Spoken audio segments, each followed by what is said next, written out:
All right, guys, welcome back for another sim. Today we're going to be talking about B2001. This sim has a lot of repeats of what we did in sim number 1, B1001. However, it does introduce some additional things. You'll actually do a little bit of flying.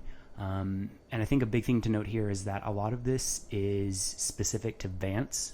That's where I'm doing my training. So whenever I fly a local stereo, or there are some procedures that are specific to Vance. That being said, if you're at Vance, awesome, it will help you. If you are not, then check out whatever the procedures are for your base, but hopefully this will kind of give you an idea of how things go. But not everything is specific to Vance. A lot of it's not, most of it's not. So with that being said, the new things that we're going to introduce today include a high IOAT start.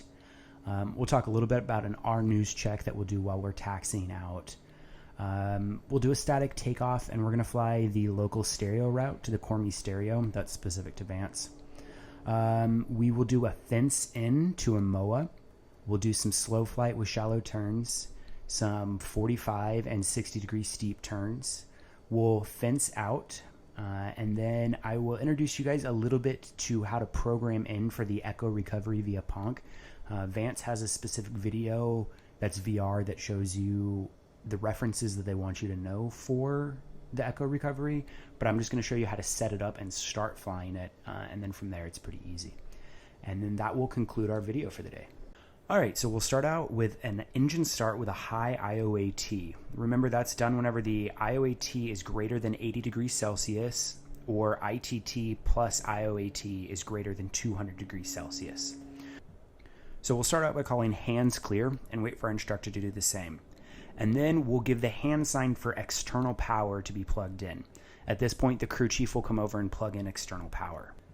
Then we want to confirm that the PCL is off, and then we will reset the PMU if needed, that being that a normal engine start has failed and we have a PMU annunciator. We can go ahead and cycle the PMU switch. Now we'll check to make sure that the prop area is clear, and we will also check our volts, ITT, IOAT, and fuel, make sure that everything looks good. And then we can make the call, prop clear, crew chief, fire bottle, no servicing, start ready light is not on, ready to motor. And we'll wait for our instructor to give a response to that command. Then we'll give the motoring signal, and then we can move the starter switch to manual for up to 20 seconds.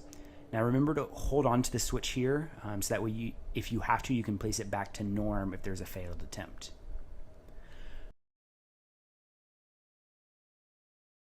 So once that's complete, we'll put our starter switch to norm, and then if we need to, we can go through the motoring process again if our IOAT is still greater than 80. But if it's moved below 80, we'll put the PMU switch back to norm, and then we can continue with your typical engine start checklist. All right, up next is our rnews checklist. This is what we do while we're taxiing out on the parallel taxiway. So what it will be is we're going to check our RAIM, our nav aids and needles, our emergencies, our weather, and then our departure procedure. So for RAIM, whenever we are initially programming the GPS, we want to check that the RAIM looks good, and that's on stat page 2. Then next will be our nav aids and needles. So here we're checking to make sure that our VOR and GPS is set up the way that we want it. We have a course selected, our heading is selected, and that the white and magenta needles are showing the correct heading and course on the EHSI. Next will be emergencies. So this will be emergency procedures as briefed. So if you talked about emergency procedures in the brief, then you'll review those. Otherwise, you're going to talk about what you would do if you were going to abort, what point is the last place on the runway that you could abort, after rotation if the engine fails, with gear up and down, what would you do? So you're just talking through the emergency procedures that could happen close to the ground. Up next, we'll move over to weather. So we'll analyze how the winds are going to affect our takeoff. We'll brief the ATIS and determine if there's an effect on your emergency return based on that weather. And then you'll also review your keys, your circling, and then your approach and divert. And then finally is your standard instrument departure or your departure procedure. So for what we're doing today, that will be the local stereo with the Cormy transition, and we'll review what that looks like. So something to note here, at Vance, we stagger aircraft while we're taxiing out on the parallel. That means that you're going to put either your left or right main wheel onto the center line of that taxiway. And a good way to be able to do this is to make sure that your stack is on the center line, and that will make sure that either one of your mains is on that center line. Additionally, when you get past the final row of T-38s, go ahead and transition your RMU from channel 3 ground to channel 4 for the RSU. All right, so up next will be our local stereo and Cormi transition. So we're going to get lined up on the runway and follow all of our checklists to get there. We'll pump the brakes, we'll bring the torque up to 25 to 30%, and then we'll release the brakes, advance the PCL to max, and then 3 seconds later we're going to check our engine instruments, make sure that everything looks good. We'll call out our torque at 60 knots.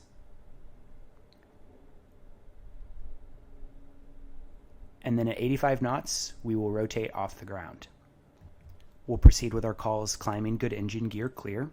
Once we get clear, we'll put our gear and flaps up, and then we'll make the call gear up, flaps up, lights out, and then whatever our airspeed is. Now we'll continue climbing on a track of 169 here, and remember to avoid drifting west of the inside runway center line. Now you need to maintain 1,800 feet MSL until 1 mile past the departure end of the runway. Then once we pass that 1 mile, we'll continue climbing on a 169 heading to 5,000 MSL. Now, no later than 3 miles DME on channel 6, we'll contact departure. We'll say, Vance departure, Ball 22, east side, passing 2,000 north low. Vance departure will come back and say, Ball 22, radar contact 5 miles north of Vance, you're cleared the Cormi transition. You'll come back and say, Ball 22, Cormi transition. And as you continue climbing, you'll level off at 5,000, and then once you hit 6 DME, you'll make a left-hand turn with 30 degrees of bank to a heading of 330. You need to fly at about 230 knots here, which is 75% torque or so, and you'll need to trim to be able to maintain that. You're going to maintain 5,000 feet MSL here, and since this is your first real level off, you've got time. This is a good time to go through your ops check or your HEFOP.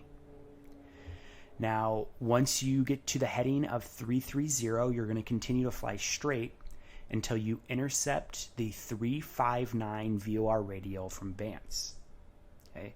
Make sure that you intercept that within 10 miles or 10 DME of Vance. Now, once you've intercepted that, you can begin your climb up to 13,000 feet. While you're making that climb, Vance departure will come on and call Ball 22, contact approach north, channel 8. You'll respond, channel 8, Ball 22.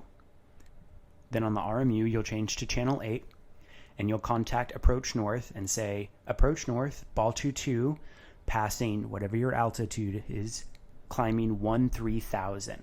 Approach north will respond loud and clear.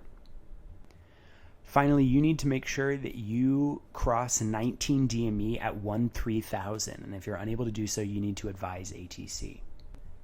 Now approach north will come on, and they will call Ball 22 cleared to the block, whatever block you're cleared to, high or low. So in this case, the call would be Ball 22 cleared area 5 high. You'll respond cleared area 5 high, Ball 22. All right, so once we get that clearance, we now need to change our EHSI from reading the VOR from Vance for our DME to where now we will be able to see the MOAs. So if you go down to that black panel between your knees and you hit the nav button, you'll be able to change between VOR and GPS. So hit that button until you find the GPS. Now if you go down to the map button, hit the map button and it should pull up information from the flight plan and the GPS, and that flight plan 5 has all of the northern MOAs loaded into it. So once you do that, it should pop up and show you the areas of the MOA. You can look at your in-flight guide and figure out where 5 is, since that's the one that you've been cleared to. Side note, down there, those range buttons up and down will zoom in and out on the map. So if you want to zoom in and out on the MOA to figure out where you are, you're able to do so. At this point, you'll perform a fence-in checklist.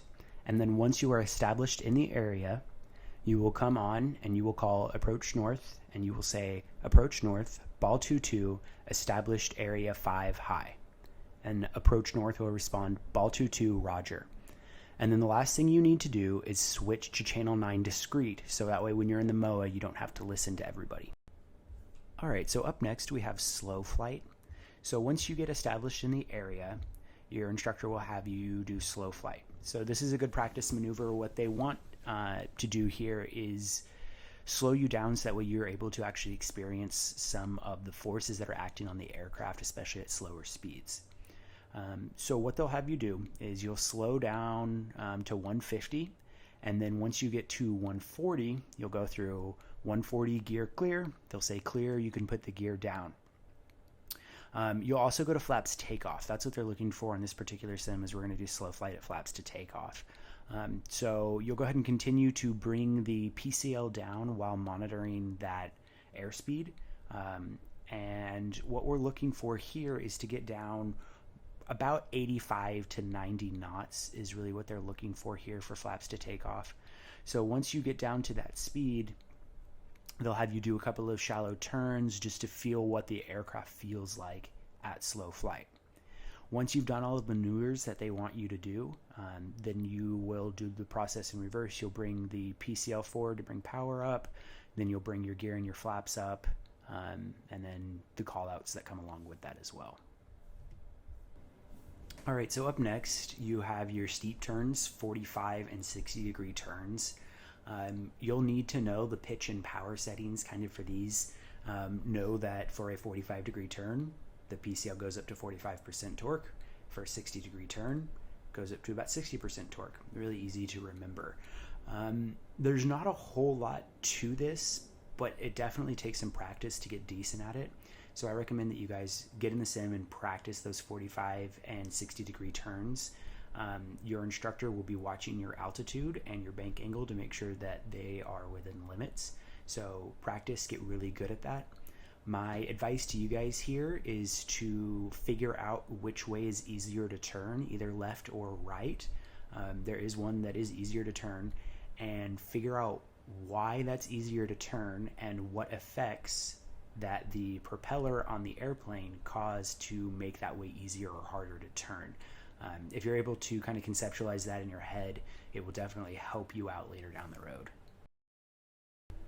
But related specifically to the 45 and 60 degree turns, they're wanting to see that you keep them without about 100 foot of altitude change, and they are going to want to see that you do a 360 degree turn. So what I like to do is line up in the MOA somewhere where you know that you're going to have lots of room. You can look on your EHSI and see the MOA area to figure out which way is easier to turn. And then what I like to do is place my heading bug on whatever heading I'm starting on. That way I don't have to do math. It's really easy. I know that I've made the 360 degree turn once my heading bug is back centered. Additionally, a good thing to know is that it only takes about 5 to 10 degrees of leeway whenever you're turning to come back to center. So you don't have to start coming out of your turn super early. Only about 5 to 10 degrees of heading will allow you to do so. Finally, the way that you would call out to the sim instructor that you're getting ready to do that would be 45 degree left turn on a heading of 360, and then you would operate and perform that turn. All right, so up next, we are going to do what I like to call a TAD fence R. This will allow us to get everything set up for us to go into a descent, into a landing, just kind of getting everything prepped, ready to leave the MOA and actually head back to Vance or to a different airport. So we will start. We need to put the TAS on below, so 2 clicks on the stick, move that to below. Now we need to listen to the ATIS.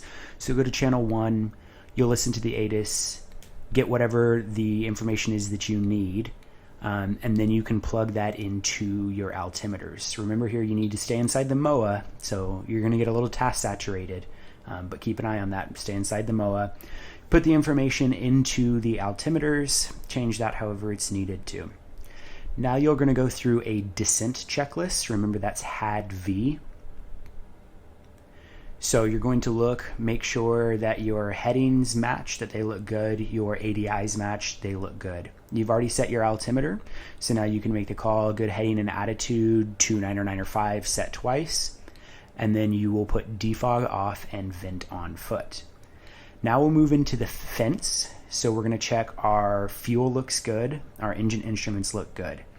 Now we need to set up our nav aids. So for us to fly the Echo recovery, because that's what we're looking for, that will be flight plan 7 here at Vance. So what you're going to do, you'll come out of SuperNav 5 on the GPS, and with the left knob, you will go to flight plan, and then with the small left knob, you will go to flight plan 7.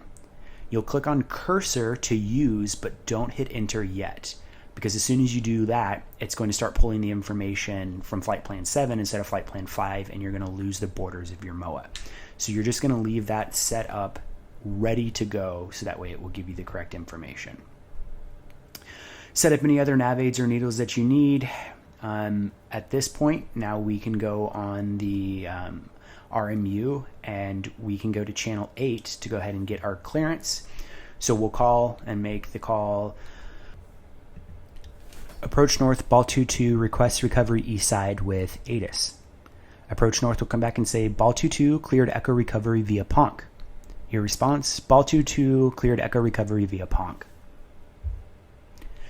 All right, so now we have done our communication that we need to. And then finally, the E on fence will be our equipment and airfields. So press the high flow button, make sure that your G suit checks, and make the call my G suit checks, and then talk about whatever the closest emergency airfield would be that you would recover to. So now you're cleared to go in. So now that you're cleared, you can go ahead and hit enter on the GPS to load in flight plan 7.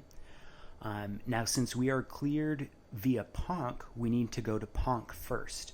So the way that we do that is, once we're on SuperNav 5 again, we're going to pull out the small right knob, and then we will twist it to where we find PONC. Once we find PONC, we can hit direct to enter and then push that knob back in. And then if you look at the EHSI from this point, it's going to take you direct to PONC, and then you will fly the Echo recovery.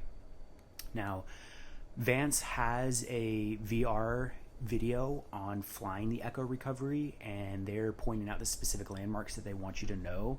So I'm not actually going to fly the Echo recovery, but know that you would follow the GPS, and your instructor in this sim, what they're doing is they want to point those landmarks out to you, so that way you know what they are. So when you fly the Echo recovery in real life, you're more familiar with it.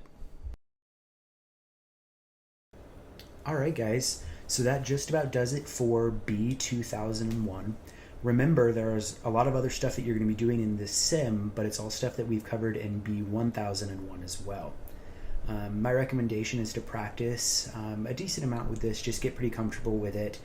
Allow yourself to be good at the stuff that you have control over, and then stuff like the Echo recovery, the sim instructors are there. They will help point out some landmarks and stuff to help you, so leave plenty of time for that. Again, here's my plea. I'm just a student. I promise not everything is right in this video. I'm sure there were callouts missed and little things here and there that I could have done better. My goal is to not be the only resource you guys use, but just as something to kind of help show you what it will actually look like.